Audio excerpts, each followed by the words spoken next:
చెల్లిస్తూ యేసు ప్రభు నామంలో ప్రార్థించి వేడుచున్నాము తండ్రి. ఈ మంచి సమరయుడు ఇది ఒక కథ కాదు, ఇది ఒక ఉపమానం కాదు, ఇది చరిత్రలో ఎప్పుడో ఒకప్పుడు జరిగిన సంఘటనను యేసు ప్రభు వారు విశదీకరిస్తున్నాడు.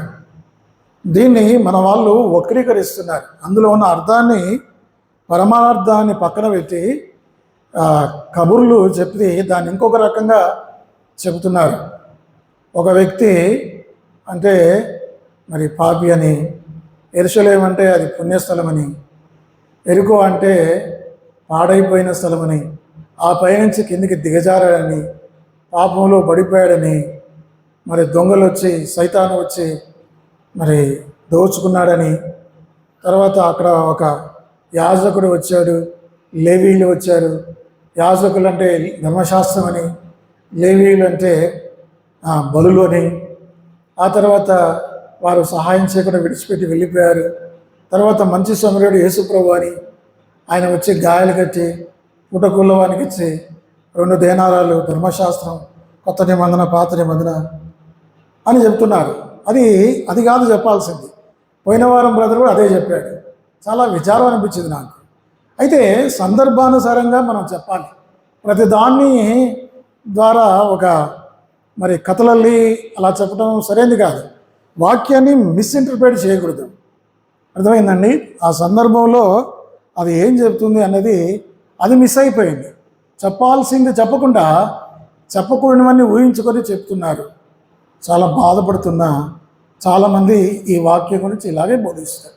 కానీ అది కాదు వాళ్ళు చెప్పాల్సింది. అక్కడ జరిగింది ఏంటంటే, ఒక ధర్మశాస్త్రోపదేశకుడు యేసు ప్రభువుని అడుగుతున్నాడు. ఏమని అడుగుతున్నాడు?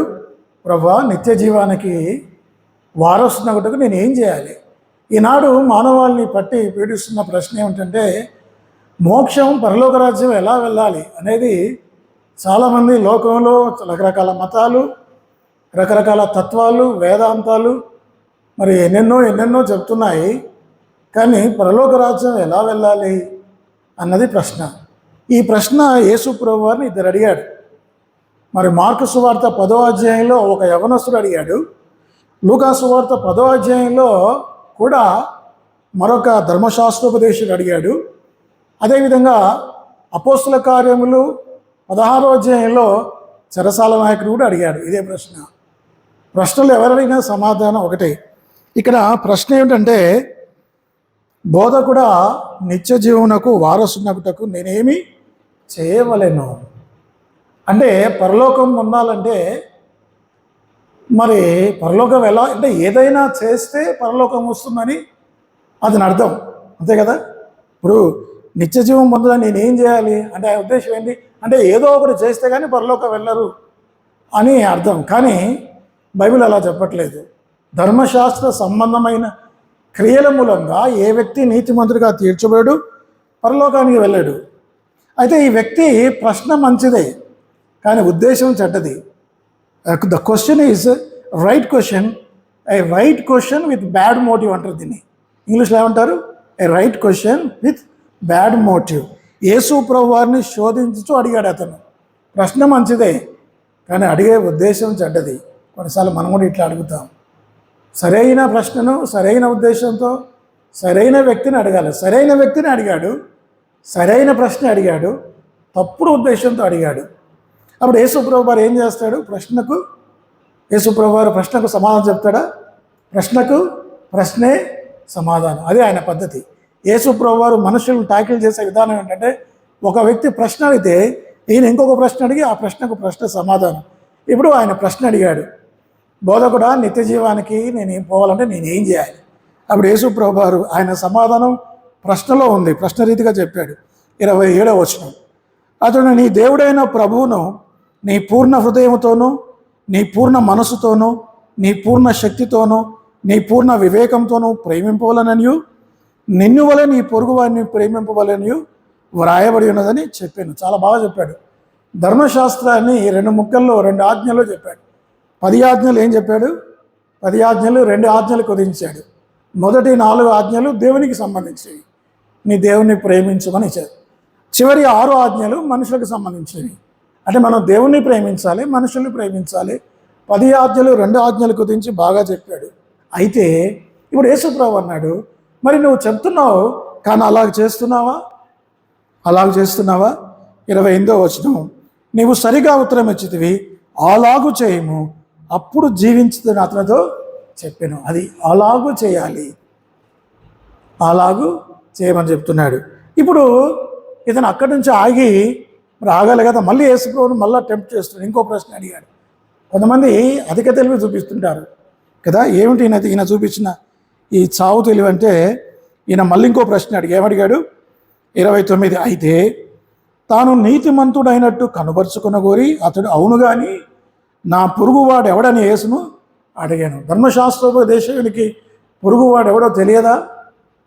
బైబిల్ అంతా చదివి, పాత నిబంధన అంతా చదివి, ధర్మశాస్త్రం అంతా చదివి, మన పొరుగు వాళ్ళు ఎవరో, who is our neighbour, what does it mean of neighbour అది అనే సంగతి తెలియదు ఆయనకి. కానీ యేసుప్రభు వారిని శోధిస్తాడు. అప్పుడు ఈ కథ కాదు, ఇది వాస్తవంగా జరిగిన సంఘటన యేసుప్రభు వారు చెప్పారు. ఏం చెప్పాడంటే, ఒక వ్యక్తి యెరూషలేము నుంచి యెరికోకు వెళ్తున్నాడు, మామూలుగా వెళ్తున్నాడు. దానికేమి కథలు కబుర్లు ఆత్మీయ ఇంటర్ప్రిటేషన్ అక్కర్లేదు, అది నిజంగా జరిగింది. అయితే ఆ రోజుల్లో మరి సరైన దారి, ఇప్పుడు వాస్తవానికి యెరూషలేముకు యెరికోకు ఎంత కిలోమీటర్లు అంటే 25 కిలోమీటర్లు. మరి గూగుల్ సెర్చ్లో కొడితే what is the distance between Jericho and Jerusalem అంటే ఇట్ షోస్ 18 మైల్స్, అంటే 25 కిలోమీటర్లు అని చెప్తుంది. 25 కిలోమీటర్ల దారి ఇప్పుడైతే చాలా మంచి రోడ్లు, కరువు పైకి చాలా స్పీడ్గా వెళ్తున్నాయి బస్సులు. కానీ ఆ రోజుల్లో రోడ్లు అలా లేవు, అది చాలా ఇరుకైన దారి. రోమన్లు పరిపాలిస్తున్న కాలం ఇజ్రాయెల్ దేశాన్ని, చాలా ఇరుకైన రోడ్డు, కానీ బిజీ రోడ్. అది ఏదో కొన్ని మెట్లు రోమన్లు కట్టారు, ఆ మెట్ల నుంచి దిగుతూ వెళ్ళాలి. అప్పుడు ఒక మనిషి యెరూషలేము నుంచి యెరికోకు వెళ్తున్నాడు. ఎందుకు వెళ్తున్నాడు? ఏదో పని మీద వెళ్తున్నాడు. వెళ్తున్నప్పుడు ఒక మనుషుల చేతులు, ఆ రోజుల్లో దొంగలు ఎక్కువగా ఉండేవాళ్ళు, దొంగలు ఏం చేశారు? అతన్ని దోచుకున్నారు. చూడండి ఆ మాటలు. ఒక మనుషుడు యెరూషలేము నుండి యెరికో పట్టణంకు దిగి వెళ్ళొచ్చు, దొంగల చేతిలో చిక్కెను.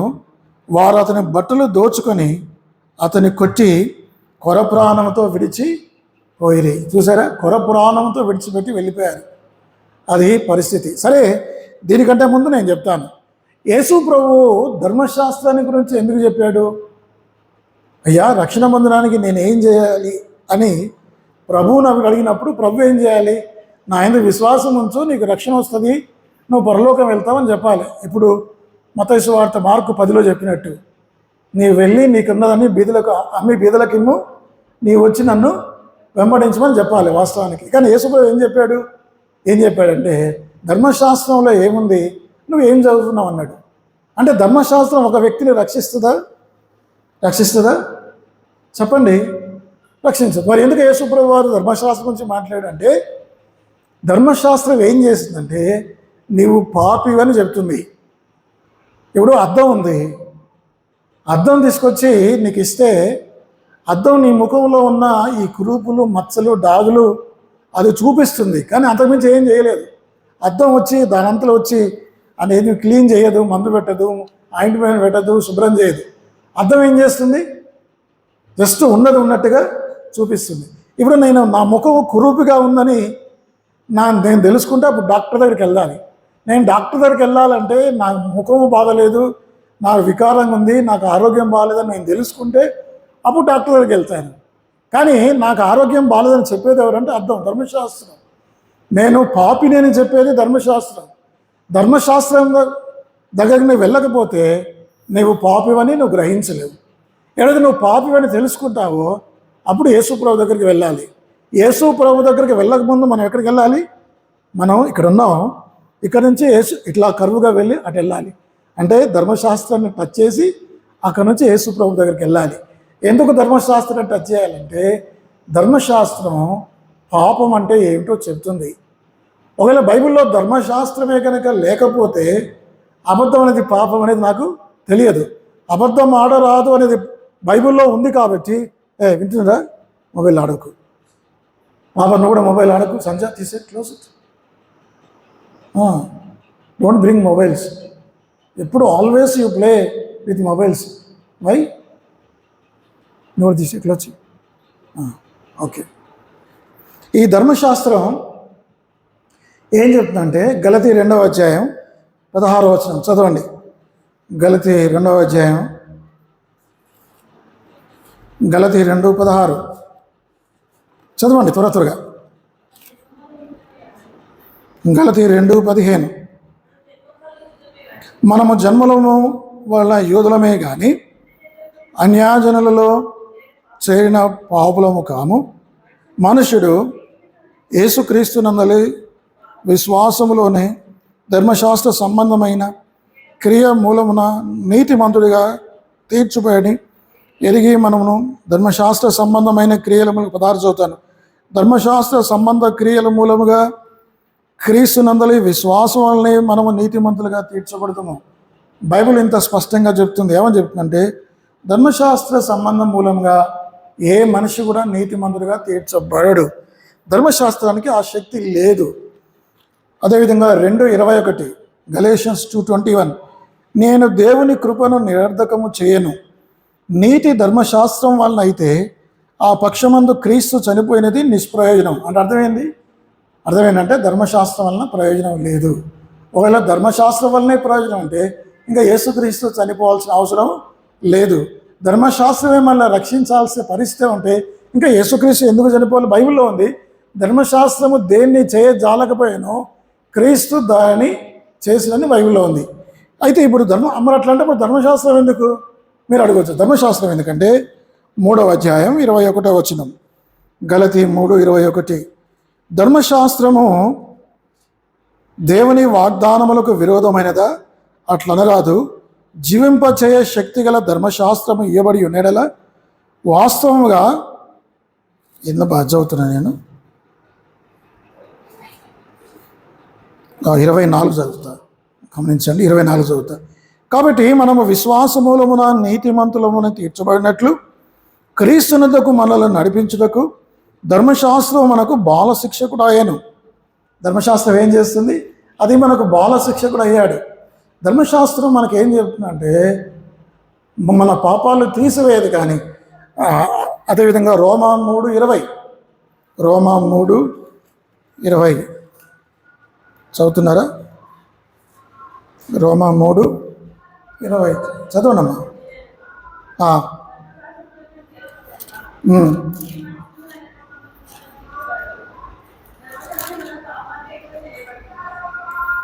ధర్మశాస్త్రం రోమా 3:20 ఏం చెప్తుందంటే ఏలైనగా ధర్మశాస్త్ర సంబంధమైన క్రియల మూలముగా ఏ మనుషుడును ఆయన దృష్టికి నీతిమంతుడని తీర్చబడు. ధర్మశాస్త్రం వలన పాపం అనగా ఎట్టిదో ధర్మశాస్త్రం వల్ల ఏం తెలుస్తుంది? పాపం అంటే ఏందో తెలుస్తుంది. పాపానికి పరిష్కారం దొరకదు, పాపానికి క్షమాపణ దొరకదు అని చెప్తుంది. ఇప్పుడు యేసు ప్రభువారు ఏం చెప్పారంటే ధర్మశాస్త్రం నువ్వేం చెప్తుంది అంటే నువ్వు పాపివని గ్రహించావా అని యేసు ప్రభువారు అడుగుతున్నాడు. నువ్వు పాపివని గ్రహిస్తే నువ్వేం చేయాలి? నా ఇంటికి వచ్చి పశ్చాత్తాపడాలి, నువ్వు నా ద్వారా కడగబడాలి, నేను నీకు పరలోకం ఇస్తా అని అర్థం. అయితే ఇప్పుడు ఈయన తెలుగు ఏం చేశాడంటే నా పొరుగువాడు ఎవడు? నువ్వు బాగానే చెప్పావయ్యా, మరి అట్లా చేయంటే నా పొరుగువాడు ఎవడు అని చెప్పేదానికి యేసు ప్రభువారు ఇది చెప్పాడు. అయితే ఆ బిజీ రోడ్లో ఒక వ్యక్తి, దొంగలు ఎక్కువగా ఉంటారు, ఒక వ్యక్తిని దొంగలు పట్టుకొని కొట్టి గాయపరిచి కొరప్రాణంతో విడిచిపెట్టారు. అతని దగ్గర ఉన్నదంతా దోచుకున్నారు. ఆఖరికి బట్టలు కూడా దోచుకున్నారు. ఎంత దొంగలో, ఎంత దుర్మార్గులో చూడు. మరి అంత క్రూరమైన దొంగలు. చనిపోయే స్థితిలో ఉన్నాడు. అక్కడి నుంచి ఒక మొట్టమొదటి ఎవరు వచ్చారు అక్కడి నుంచి దారిలో ఎవరొచ్చారు చెప్పండి, ఎవరొచ్చారు? అతను పడిపోయినప్పుడు అతన్ని ఆ దారి నుంచి ఎవరు వచ్చారు చెప్పండి? యాజకుడు. ఎవరు? యాజకుడు. ముందు యాజకుడు వచ్చాడు, తర్వాత లేవీయుడు వచ్చాడు. చూసారా? ఒకవైపు మనిషి ప్రాణం పోతుంది, రక్తం కారుతుంది. అలాంటి పరిస్థితుల్లో ఆ మనిషినికి మేలు చేయాల్సింది పోయి, బాగు చేయాల్సింది పోయి, ఇది ఏం చేశాడంటే పడిపోయిన వాడు ఎవరంటే యూదుడు. పడిపోయింది ఎవరు? యూదుడు. మరి ఇప్పుడు యాజకుడు ఎవరు? యాజకుడు కూడా యూదుడే. లేవీడు ఎవరు? లేవీడు యూదుడే. కానీ ఒక సాటి యూదుడు కింద పడిపోయి ప్రాణం పోతుంటే ధర్మశాస్త్రం తెలిసిన వ్యక్తి ఎవరైనా యాజకుడు. నాకెందుకులే, ఇప్పుడు వాళ్ళు ఏం చేస్తారంటే ఈ డ్యూటీలు చేసేవాళ్ళు లేవీలు ఆ పైన యెరూషలేములో వాళ్ళు దేవుని మందిరంలో డ్యూటీలు చేస్తారు. వారం అంతా దేవుని మందిరంలో పనిచేసి హడావుడిగా కింద ఎరుకల్లో వాళ్ళ ఇల్లు ఉండొచ్చు, వెళ్ళిపోతారు. వెళ్ళిపోయి నా భార్య బిడ్డలు నేను తొందరగా చూడాలనుకుంటారా, వెళ్ళిపోతున్నారు. తర్వాత పడిపోయిన వాళ్ళని చూసినప్పుడు కనీసం మరి ఈ రోజుల్లో చాలామంది ఎక్కడైనా రోడ్ యాక్సిడెంట్లు అయినాయి అనుకోండి, ఏం చేస్తారు? కొంతమంది అన్న గుంపు కూడి సహాయం చేసి 108కి ఫోన్ చేసి మరి అతన్ని మంచినీళ్ళు తాపించి కూర్చోబెట్టి 108కి ఫోన్ చేసి ఎక్కించి పంపిస్తారు. అవునా కదా? అన్యులైన వారు దేవుని ఎరగని ప్రజలే అలా చేస్తుంటే ఒక ధర్మశాస్త్రం తెలిసిన వ్యక్తి యాజకుడు అంటే ఎలాంటి వాడు? యాజకుడు అంటే యాజకత్వం చేసేవాడు. అలాంటి వ్యక్తి పడిపోయిన వ్యక్తిని సాటి వ్యక్తికి సహాయం చేయలేని వాడు ఎందుకు యాజకత్వం? ఎందుకు పరిచర్య? ఎందుకు? ఎంత విచారం కదండి. నిర్గమకాండం 23వ అధ్యాయం 4-5 వచనాలు. నిర్గమకాండం 23వ అధ్యాయం 4-5 వచనాలు. అమ్మా, గాడిదైనను నేను చదువుతాను 4-5 కదా. నీ శత్రువుని ఎద్దైనను గాడిదైనను తప్పిపోవచ్చుండగా అది నీకు కనబడినేళ్ళ అగత్యముగా దాన్ని తోలుకొని వచ్చి వానికి అప్పగించవలను. నీవు నీ పగవాని గాడిద బరువు కింద పడి ఉంటే చూచి దాని నుండి తప్పింపక ఎందువనని నీవు అనుకునేను అగత్యముగా వానితో కలిసి దాన్ని విడిపించాలి. చూసారా, ధర్మశాస్త్రం ఏం చెప్తుంది? నీ పొరుగువానికి ఎద్దు లేదా గాడిద ఏదైనా కింద పడితే నువ్వు అతనికి వెలిసి దాన్ని ఎత్తాలి, దాన్ని లేపేయాలి. నీ శత్రువులు బాధపడితే కూడా నువ్వు వానికి సహాయం చేయాలి అని బైబిల్ చెప్తుంది. ఇంకా ఈ బైబిల్ ఏం చెప్తుంది చూడండి. సంఖ్యాకాండమైన 19వ అధ్యాయం 30 సంఖ్యాకాండం కదా 19-33 సంఖ్యాకాండం 33 మర్చిపోయారు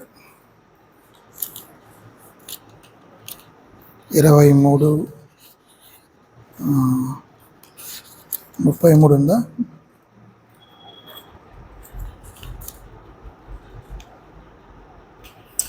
అక్కడ ఏముంటుందంటే నీ పొరుగువాన్ని ప్రేమించాలని ఉంటుంది. నీ పొరుగువాన్ని ఏముంటుంది అక్కడ? ప్రేమించాలని బైబిల్లో ఉంది. ఆ వచనం మిస్ అయింది, దాన్ని మర్చిపోకుండా ఉంటనేమో అని 4-5 సార్లు ఆ వచనం రిపీట్ చేసినా కానీ పోయింది. అయితే ధర్మశాస్త్రం ఏం చెప్తుంటే నీ పొరుగువాన్ని ప్రేమించాలని చెప్తున్న ఈ ధర్మశాస్త్రం తెలిసిన యాజకుడు ఏం చేశాడు అంటే ఒక మంచి ఆపర్చునిటీ వచ్చింది అతనికి. ఒక గుడ్ మ్యాన్గా, ఒక మోరల్ మ్యాన్గా, ఒక జెంటిల్ మ్యాన్గా అయ్యే అవకాశం వచ్చింది. ఒక వ్యక్తికి పడిపోయి చావు బతుకుల్లో ఉన్న వ్యక్తికి సహాయం చేయడం అనేది ఎంత గొప్ప భాగ్యం. అలాంటి అవకాశాన్ని విడిచిపెట్టి వెళ్ళిపోయాడు. ఈ రిలీజియస్ పర్సన్, మత సంబంధమైన వ్యక్తులు ఇట్లా ఉంటారు, బోధలు చేస్తారు, నాలాగా చెప్పేది ఒకటి చేసేది ఒకటిలాగా ఉంటుంది. అది ఏం చేస్తాడంటే విడిచిపెట్టి వెళ్ళిపోయాడు. వెళ్ళిపోయిన తర్వాత ఇంకొక వచ్చారు. ఇంకొక ఆయన ఎవరు? లేవీయుడు. ఈ లేవీయుడు మందిరంలో బలులు అర్పించేవాడు. అంటే యాజకుల కింద వీళ్ళు ఉంటారు. ఈ యాజకత్వం చేయటం, ఈ దీపారాధన చేయటం, తర్వాత ఇవన్నీ పనులు ఉంటాయి కదా. ఇవన్నీ మందిరంలో పనులన్నీ లేవీలే చేస్తారు. ఈ లేవీయుడు కూడా, ఇతను కూడా ధర్మశాస్త్రం తెలుసు, కానీ అతను ఏం చేసింటే విడిచిపెట్టి వెళ్ళిపోయాడు. ఒక మంచి అవకాశాన్ని విడిచిపెట్టి వెళ్ళిపోయాడు. చూసాడు, మనం కూడా చాలాసార్లు ఏం చేస్తామంటే రోడ్ల మీద ఈ గుడ్డోళ్ళు ఉంటారు, ఇట్లాంటి పిల్లలు, వాళ్ళు రోడ్లు దాటుతారు. మనం ఏం చేస్తామంటే వాడికి ఏం సహాయం చేయకుండా వాళ్ళని విడిచిపెట్టి వెళ్ళిపోతాం కదా. ఎవరో కష్టంలో ఉంటారు, ఎవరో ఆపదలో ఉంటారు, మనం సహాయం చేయాలనుకుంటే చేయొచ్చు. ఇప్పుడు ఎంతోమంది ఆర్ఫనేజెస్ ఉన్నాయి. ఏది ఇట్లాంటివి ఏంటివి? ఆర్ఫనేజ్ అంటే అనాథ శరణాలు ఉన్నాయి. వాళ్ళ బిడ్డలు, తల్లిదండ్రులు లేని విధవరాండ్రు బిడ్డలు ఉన్నారు. వాళ్ళకి బైబిల్ చెప్తుంది దిక్కులేని పిల్లలకి, విధవరాండ్లను వారి ఇబ్బందుల్లో పరామర్శించుట, ఏ లోక మాలిన్యం తనకుండా కంటుకుంటకుండా కాపాడుకుంటే నిజమైన భక్తిని యాకోబు 1:27 చెప్తుంది. కాబట్టి అయితే ఇక్కడ రక్షింపబడిన తర్వాత మనం ఏం చేయాలని ఈ కథ ఈ కథ కాదు ఇది చెప్తుంది. మనం క్రియల ద్వారా రక్షణ పొందలేము, కానీ క్రియల కొరకు రక్షణ పొందాం. అది యేసుప్రభువు చెప్పి, we are not saved by works but we are saved for works. అది ఇంగ్లీష్ స్టేట్మెంట్. అర్థమైందండి? మనము క్రియల ద్వారా రక్షణ పొందలేదు, కానీ ఎందుకు రక్షణ పొందాం? క్రియలు చేయుటకు రక్షణ పొందాం, సత్క్రియలు చేయుటకు రక్షణ పొందాం. యాకోబు పత్రిక 2వ అధ్యాయంలో ఒక వ్యక్తి దిగంబరి అయి ఉన్నాడు.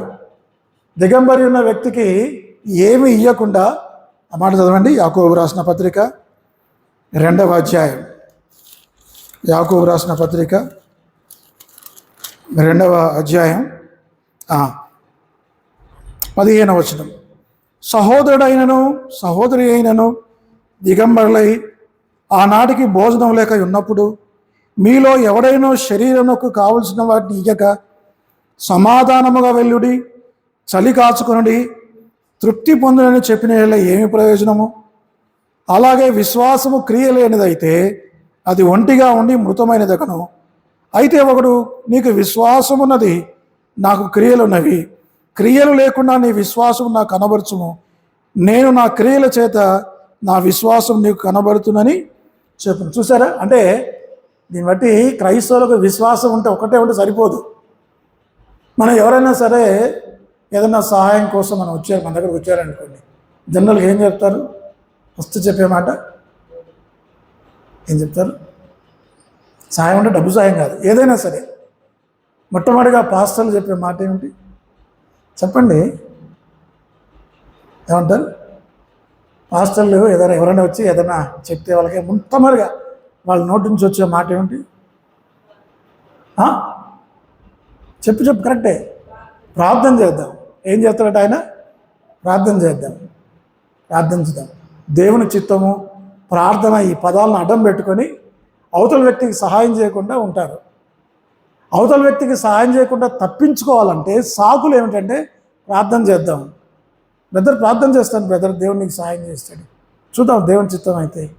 ఇవన్నీ తప్పించుకునే మాటలు. అర్థమైందా? కాబట్టి మరి ఇక్కడ దిగంబరిగా ఉన్నాడు, ఆకలి అవుతుంది, తిండి ఇవ్వకుండా, బట్టలు ఇవ్వకుండా. కాబట్టి ఇట్లా ఉంది కథ. ఇది ధర్మశాస్త్రం తెలిసిన వాళ్ళు, లేవీయులు, వాక్యం తెలిసిన వాళ్ళు, క్రైస్తవులు సాటి వ్యక్తికి సహాయం చేయాలి. అంతే, ఏదో ఆదివారం మందిరానికి రావటం గొప్ప సంగతి కాదు, మంచి పదాలతో ఆరాధన చేయటం గొప్ప సంగతి కాదు. బయటికి వెళ్ళి ఫీల్డ్లోకి వెళ్ళి కష్టాలు ఎవరున్నారో, ఇబ్బందులు ఎవరున్నారో, ఆర్ఫనేజ్ ఎవరున్నారో అలాంటి వారికి ఏదైనా సహాయం చేయటం గొప్ప సంగతి. అది నిజమైన భక్తి అని బైబిల్ చెప్తుంది. నిజమైన భక్తి అంటే మీరు ఏమనుకుంటున్నారు? మందిరానికి వచ్చి ఆరాధన చేసి, మరి ప్రారంభ ప్రార్థనకు వచ్చి ముగింపు ప్రార్థన కాకుండా ఆశీర్వాదాలు తీసుకొని ఏదో కొంత కానుకేసి అయిపోయింది, నా బాధ్యత తీరింది అనుకుంటున్నారా? అది కాదు నిజమైన భక్తి. బైబిల్ అట్లా చెప్పండి. నిజమైన భక్తి ఏంటంటే, దిక్కులేని పిల్లలకు, విధవరాండ్రకు వారి ఇబ్బందుల్లో వారిని పరామర్శించాలి.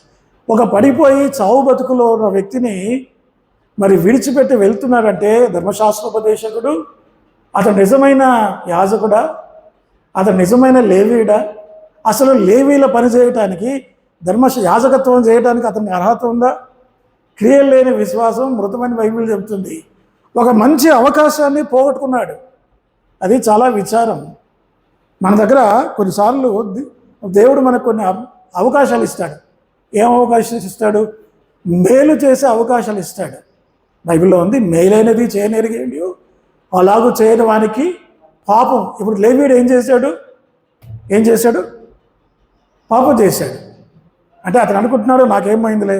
వినండి, నాకేమైందిలే, 2 నిమిషాలు నేను ముగిస్తా, నాకేమైందిలే అనుకోవచ్చు. యాజకుడు వాక్యం ఎన్ని రాదు మోసం, ఎందుకు వాక్యం ఉంటుందో తిరగబడుతున్నారు, తొందరగా వచ్చి కూర్చోవయ్యా, అసలు ఇక సంఖ్య లేరు. ఈడ మొగోళ్ళలో ఉన్నది ఒక్కడు, 2 3 ఇట్లా చేస్తారు మీరు. ఏమో చెప్తున్నా నేను, ఏం చెప్తున్నా? ఇప్పుడు లేవీయుడు ఏం చేశాడంటే, యాకోబు 4:17 ప్రకారం పాపం చేశాడు. అతనికి అవకాశం ఉంది, మేలు చేసే అవకాశం ఉంది, కానీ చేయలేకపోయాడు, పాపం చేశాడు. లేవీనికి యాజకుడికి అవకాశం ఉంది. నీ ఎదుట నా ఎదుట కూడా అవకాశాలు చాలా ఉంటాయి. మనం ఏంటంటే మన ఇంట్లో పని, అంట్లు తోముకోవడం, బట్టలు ఉతుకోవడం, విజ్జేయటం కాదు. ఎంతోమంది రోగులు ఉన్నారు, ఇబ్బందులు పడే వాళ్ళు ఉన్నారు. కొంచెం వాళ్ళ మీద కూడా దృష్టి పెట్టాల్సిన బాధ్యత మన మీద ఉంది, మనకు అవసరం ఉంది. అయితే ఇప్పుడు ఇక కథ క్లైమాక్స్కి వచ్చింది. ఇప్పుడు ఏమైందంటే ఒక సమరయుడు ఆ దారి నుంచి వెళ్తున్నాడు. ఆ గాడిద పిల్ల మీద కూర్చున్నవాడు ఎవరు? గాడిద మీద కూర్చున్నాడు ఎవరు అతడు? సమరయుడు. పడిపోయినవారు ఎవరు? యూదుడు.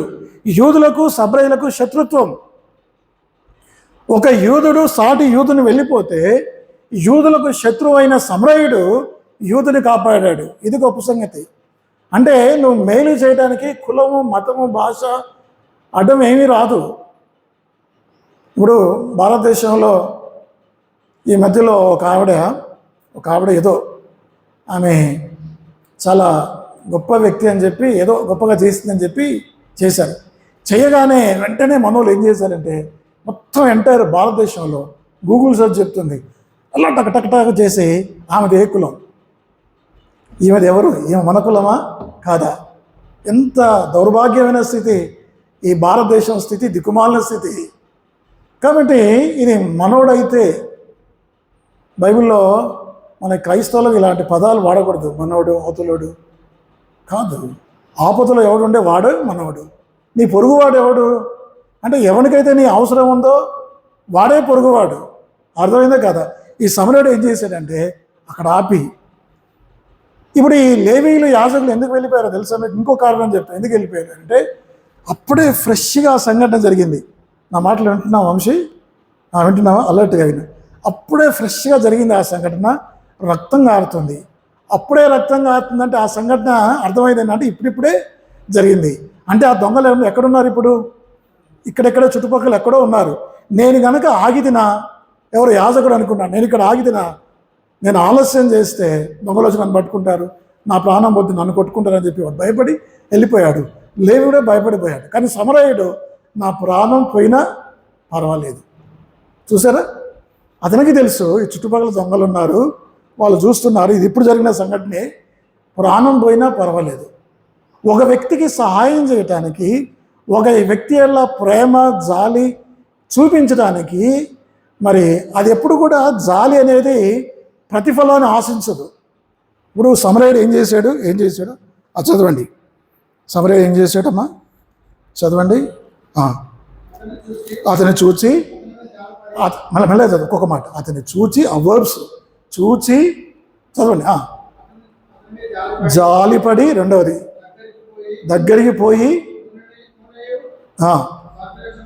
పోసి అతని గాయములు కట్టి ఎక్కించి, ఎన్ని వర్బ్స్ ఉన్నాయి ఇక్కడ చూడండి, ఎన్ని క్రియలు ఉన్నాయి. ఎక్కించి తీసుకొని పోయి ఇన్ని చేశాడు. ఇప్పుడు మీరు అడగవచ్చు, ఇప్పుడు ఇంత సహాయం చేశాడు కదా, అతని పేరు ఎవరైనా ఈనాడు పేపర్లో పెద్ద లైన్లో రాస్తారా? సమరయుడు ఇంత గొప్ప పని చేశాడు కదా, ఎవరైనా సమరయుని గుర్తిస్తారా? ఎవరు గుర్తిస్తారు సమరయుని? ఎవరు? ఈ రోజుల్లో చర్చికి మీరు ఒక ఫ్యాన్ డొనేట్ చేయమని అడిగాం అనుకోండి, అయ్యా మరి చర్చిలో ఫ్యాన్ లేదు, మా చర్చికి ఒక ఫ్యాన్ డొనేట్ చేస్తావా అని అడిగితే, అంటే మనం అడగం అనుకోండి, మన సంఘాన్ని డినామినేషనల్ వాళ్ళు ఏం చేస్తారంటే, అయ్యా నేను చేస్తానంటారు. చేస్తానని చెప్పి వాళ్ళు ఏం చేస్తారు తెలుసా? ఆ ఫ్యాన్ మీద ఏం రాసుకుంటారు? ఫ్యాన్ మీద ఏం రాసుకుంటారు? దాత. ఈ ఫ్యాన్ దాత ఎవరు? పలానా వ్యక్తి. అంటే గుర్తింపు కోసం మనుషులందరూ బ్రతికేది గుర్తింపు కోసం ప్రాకులాటం. నన్ను గుర్తించాలి.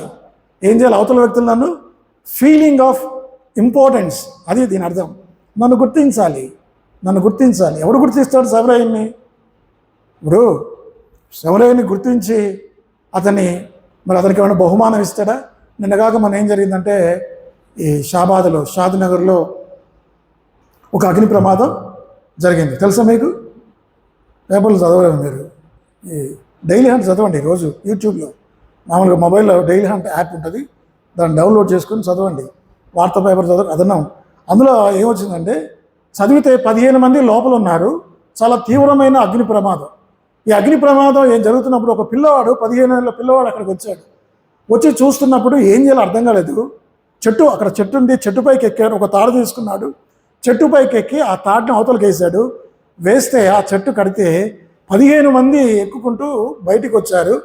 ఆ చిన్న పిల్లవాడు చేసిన పని వల్ల 15 మంది ప్రాణాలు కాపాడాయని చెప్పి ఎంతమందో ఎవరిని, ఆ పిల్లవాడిని బహుమానాల మీద బహుమానం, ఆ యొక్క డీసీపీ వాళ్ళందరూ వచ్చి అతన్ని సన్మానించారు, డబ్బులు ఇచ్చారు.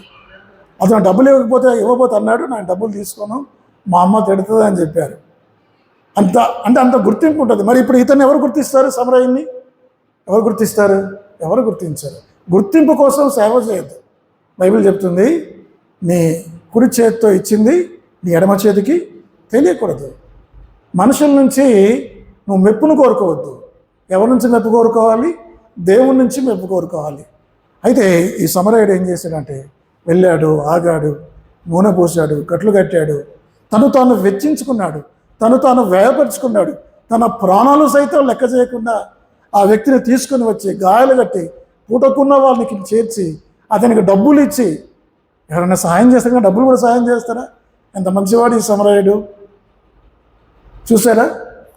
అది అప్పుడు ఇదంతా చెప్పిన తర్వాత యేసుప్రభువు అడిగాడు, మరి ఇందులో నీ పొరుగువాడు ఎవడు?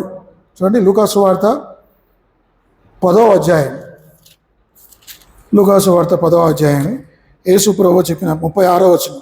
కాగా దొంగల చేతిలో చిక్కిన వానికి ఈ ముగ్గురులో ఎవడు పొరుగువాడాయనని నీకు తోచున్నదని యేసుని అడగగా అతడు అతని మీద జాలిపడిన వాడే అనెను.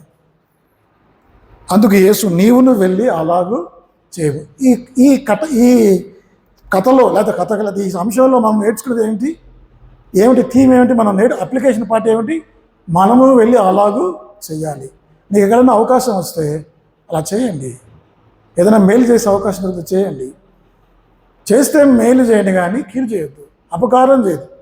ఉపకారం చేయండి, ఉపకారం చేయలేకపోయినా పర్వాలేదు, అపకారం మాత్రం చేయొద్దు. అర్థమైందా?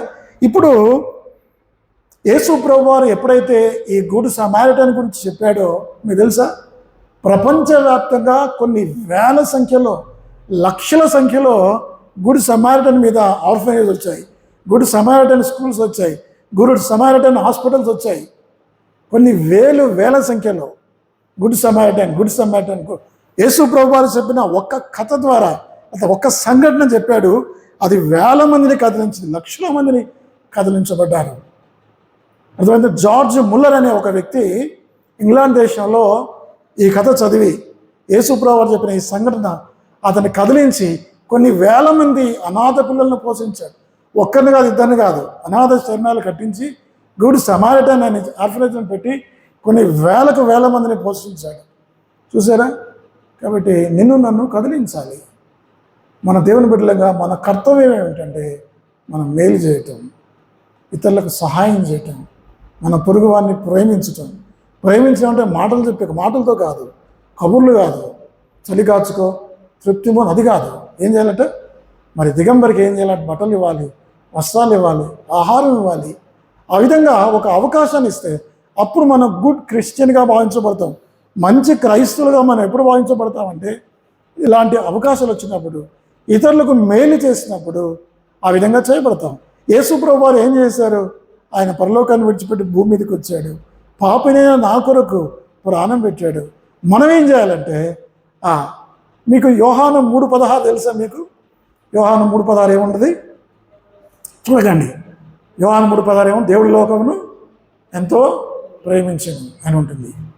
అంటే మరి మొదటి యోహాను 3:16 ఏముంటుంది? మొదటి యోహాను 3:16 ఏమో తెలుసా? చదవండి ఆ మాటలు. మొదటి యోహాను 3:16. ఎప్పుడు మీరు అది గుర్తించలేదు అనుకుంటా. మొదటి యోహాను 3:16. ఆయన మన నిమిత్తము తన ప్రాణము పెట్టిన గనుక దీనివల్ల ప్రేమ ఎట్టిదని తెలుసుకొనుచున్నాము. మనము కూడా మన సహోదరుల నిమిత్తము ప్రాణములను పెట్టబద్దులమైన. యోహాను 3:16 యేసుక్రీస్తు మన కొరకు ప్రాణం పెట్టాడు. మొదటి యోహాను 3:16 ఏం చెప్తుంది? మనం ఇతరుల కొరకు, సహోదరుల కొరకు ప్రాణం పెట్టాలి. నువ్వేం ప్రాణం పెట్టాల్సిన పని లేదు. సాటి వ్యక్తిని సాటి వ్యక్తిగా చూస్తే చాలు. కులమని, మతమని, జాతి అని కించపరచకుండా సాటి వ్యక్తి గౌరవించి, ప్రేమించి అతనికి మంచిగా ప్రేమగా మాట్లాడి, ప్రోత్సాహంగా మాట్లాడి, అతనికి చేతనైన సహాయం, డబ్బే కాదు, ఒక మంచి మాట చాలు, ప్రోత్సాహం, ప్రేమ, మంచితనం, ఆ వ్యక్తికి సువార్త ప్రకటించడం, మంచితనం నడిపించడం, ఇవి చాలు గుడ్ సిటిజన్ అవ్వటానికి. ఈ లోకంలో భారతదేశంలో మంచి పౌరులు ఎవరు అంటే ఈ మతోన్మాదులు మంచి పౌరులు కాదు. ఎవరంటే క్రైస్తవులైన వారు, సాటి వ్యక్తులకు సహాయం చేసేవారు, దేవుణ్ణి ప్రేమించేవారు, మనుషుల్ని ప్రేమించేవారు, దేవుణ్ణి బట్టి మనుషులకు సహాయం చేసేవారు మంచి వ్యక్తులు. గుడ్ సమారిటన్ పేరు మీద మీకు ఎప్పుడైనా చూసారా మీరు? గుడ్ సమారిటన్ పేరు మీద ఎక్కడైనా ఏమైనా కనబడ్డాయా మీకు? చూసారా? Good Samaritan. మీరు మొబైల్ గూగుల్ సెర్చ్లో కొట్టండి, గుడ్ సమారిటన్ కొట్టండి. ఓ ఎన్ని ఆర్ఫనేజ్లు వస్తాయో. ఇక్కడే ఇది ఈ కాలేజ్ దగ్గర, వీళ్ళ కాలేజీ, ఈ అమ్మాయి వాళ్ళ కాలేజీ, జేబీఐటి కాలేజ్కి కొంచెం ముందుకు పోతే అక్కడ ఒక చిన్న స్కూల్ ఉంది, ఆర్ఫనేజ్ స్కూల్. గుడ్ సమారిటన్ ఒక స్కూల్ ఉంది. అర్థమైందా? ఇట్లా చాలా ఉన్నాయి. గుడ్ సమారిటన్ హాస్పిటల్స్ ఉన్నాయి. ఇవన్నీ ఎట్లా వచ్చాయి? యేసు ప్రభువు వారు చెప్పిన ఒక్క ఉపన్యాసమే, ఒక్క మాట, ఒక ప్రసంగం కొన్ని వేల లక్షల మందిని, మిలియన్స్ ఆఫ్ పీపుల్ కదిలించబడ్డారు. ఈరోజు కూడా ఈ వాక్యం ద్వారా మనం కూడా కదిలించబడాలి. ప్రభువా నన్ను క్షమించు, నాకు ఎన్నో అవకాశాలు వచ్చాయి, నేను సాటి మనిషికి సహాయం చేయలేకపోయాను అని చెప్పి పశ్చాత్తాపడాలి. ప్రభువా యాజకుని వలె నేను కూడా ప్రవర్తించాను, లేవిన వలె నేను కూడా ప్రవర్తించాను. ప్రభువా మంచి సమరైన వలె నేను చేయలేకపోయాను, నన్ను క్షమించు, నీ రక్తంలో కడుగు, నీ వంటి మనస్సు నాకు అనుగ్రహించు, సాటి వ్యక్తిని ప్రేమించే, సాటి వ్యక్తికి సహాయం చేసే హృదయం నాకి అని చెప్పి మనం ప్రభువును అడుగుదాం, పశ్చాత్తాపడదాం. దేవుడి వాక్యమును దీవించిన గాక.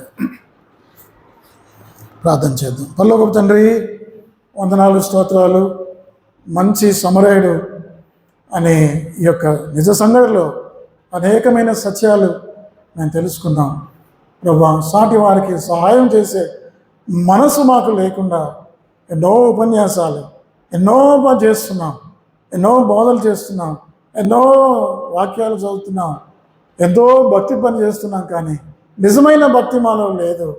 ప్రభువా మమ్ము కరుణించము, మమ్ము క్షమించమని ప్రార్థన చేస్తూ, ప్రభువా మాకు మేలు చేయము, మాకు దీవించమని ప్రార్థన చేస్తూ, మీకు వందనములు స్తోత్రం, మీకు సహాయం చేయమని ప్రార్థన చేస్తూ, మీకు వందనములు స్తోత్రము చెల్లిస్తూ యేసుక్రీస్తు వారి నామములో ప్రార్థించి వేడుకొనుచున్నాము తండ్రి. ఆమేన్. ఆమేన్. ప్రార్థన అమ్మ, అంతేనా అయ్యా? దేనికమ్మా? ఏంటిది? నిమ్మరసమా? ప్రార్థన చేద్దాం. పరలోకమైన తండ్రి, నీకు వందనాలు, స్తోత్రాలు. ఈ సమయంలో మరి మందిర సమృద్ధిలో మీరు ఇచ్చిన నిమ్మరసాన్ని బట్టి వందనాలు. అలసిన దేహాలు ఈ నిమ్మరసాన్ని అనుగ్రహించండి. నీకు వందనాలు, స్తోత్రాలు చెల్లిస్తూ యేసుక్రీస్తు నామంలో ప్రార్థించి వేడుచున్నాము తండ్రి. ఆ ప్రార్థన చేసిన ఆశీర్వాదం, పరమ తండ్రి అయిన దేవుని ప్రేమ, మన ప్రభు అయిన యేసుక్రీస్తు వారి కృప, పరిశుద్ధాత్మ యొక్క అన్యోన్య సహవాసం చేరిన మనకు, మరి కొన్న యవనస్తులకు, కొన్న పరిశుద్ధులకు ఇప్పుడు ఎల్లప్పుడూ సదాకాలం తోడై ఉండును గాక. ఆమేన్. Praise the Lord. ప్రభునామ వందనాలు. ఈ నిమ్మరసం తీసుకొని మీరు వెళ్ళాలని మనం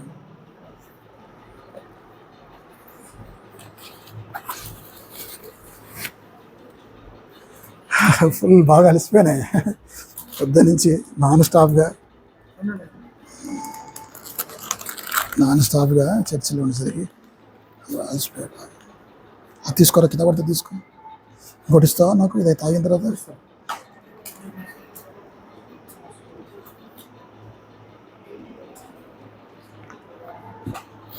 కొండప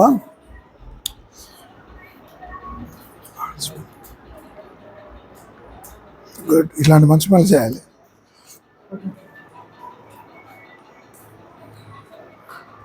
సంతోష్, చర్చికి వచ్చేటప్పుడు ఈసారి మంచి ప్యాంట్లు వేసుకోండి.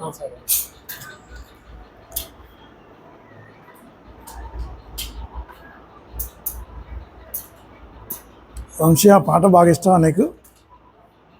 ఆ పాట ఇష్టమా? ప్రభువుకు జరుగుతుందా?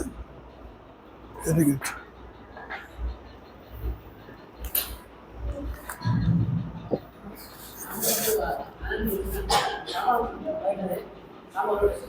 సామాన్లు లోన పెట్టాను.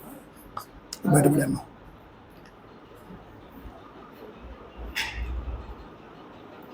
లక్ష్మి కొడుకులకు రా, మధ్య కొడుకులకు రా, ప్రసంగ ప్రార్థనకు వాటికి వాటికి.